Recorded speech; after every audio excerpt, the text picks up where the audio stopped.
नमस्ते। योगी वीरेंद्र योगी का सतनवन। प्यारे दोस्तों, हमारे हिंदुस्तान के 135 करोड़ जनता, यहाँ के लोग बहुत ही धार्मिक हैं।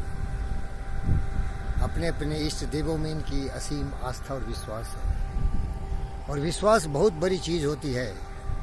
अगर किसी व्यक्ति में आत्मविश्वास हो तो दुनिया में कुछ भी किया जा सकता है। इसीलिए हमारे जो वेस्टर्न कंट्रीज थे, आत्मविश्वास के द्वारा इंडस्ट्रियलाइजेशन किया और सुपर पावर बन गए। कौन नहीं जानता 5 सुपर पावर को? अमेरिका, रसा, फ्रांस, जर्मनी, इंग्लैंड, यूके, ये सारे सुपर पावर हो गए। लेकिन आप देखेंगे कि जितने भी नोबेल लॉरेट्स हुए, आविष्कार हुए, इन्वेंशन डिस्कवरीज हुए, ये इन्हीं देशों से आए।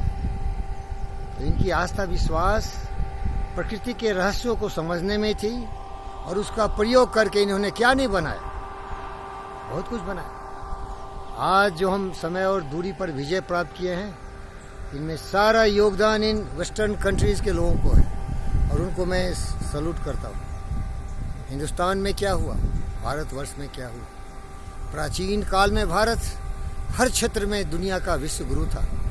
यहाँ के लोग भी सबसे पहले शून्य का आविष्कार किया।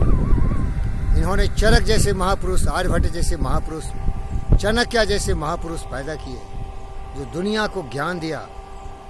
भगवान बुद्ध जैसे महान लोग हुए यहाँ, एक से एक ज्ञानवान, विचारवान, बुद्धिमान लोगों से ये हमारी भारत माता की कोख जुराती रही।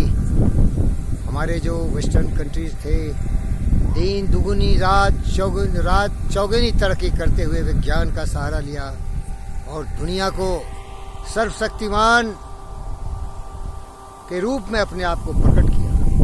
इंग्लैंड ने तो पूरी दुनिया को ही जीत लिया क्योंकि उसके पास हथियार थे। भरे दिल और दिमाग में बुद्ध और विवेकानंद का प्रेम नहीं था, लेकिन उसके अस्त्रों शस्त्रों में इतनी ताकत थी कि पूरी दुनिया को गुलाम बना लिया। अब ये बताइए कि ऐसे कैसे हुआ? जो भारतवर्ष एक दिन समृद्ध था, सोने की चिड़िया जिसे बोलते थे, अधोपतन होता चला गया। यहाँ गरीबी भूखमरी बढ़ती चली गई। यहाँ के लोग नपुंसककार होते गए।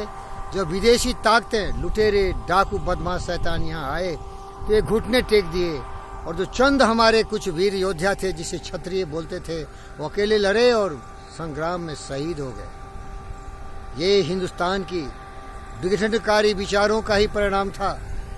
इसीलिए मैं सावधान करता हूँ परम प्रिय मित्र नरेंद्र मोदी से और उनके जितने भी टीम के लोग हैं, अमित शाह जी से, और खास के मैं अभी अमित शाह जी के लिए ये शुभकामनाएं देता हूँ कि वो जल्दी सुस्त हो जाए। वो कोविड-19 से प्रभावित है। तो ये टीम जो है आरएसएस का और मोदी जी का, ये कुछ इस दिशा में कार्य कर सकते हैं।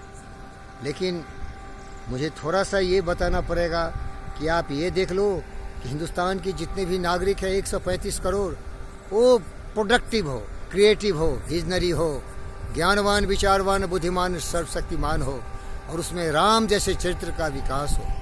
राम एक हाड़ मांस के पुतले के रूप में पृथ्वी पर थे, लेकिन उनके विचारों को ज़्यादा प्रेरणा देनी चाहिए, प्रसन्नता देनी चाहिए, प्राथमिकता देनी चाहिए। क्योंकि आप जानते हो कि हम जो भी हैं, हम अपने विचारों से हैं।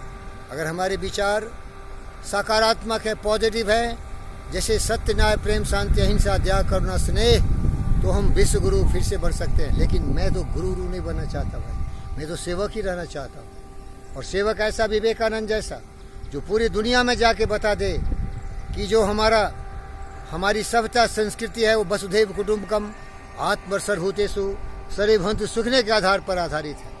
हम किसी पर न तो दबाव डालते, न किसी को गुलाम बनाते, न तो हम लड़ाई झगड़े में विश्वास करते हैं। हम तो विश्व शांति के प्रतीक हैं। धन्यवाद। भारत की गौरव गरिमा हम नागरिकों में है। धन्यवाद।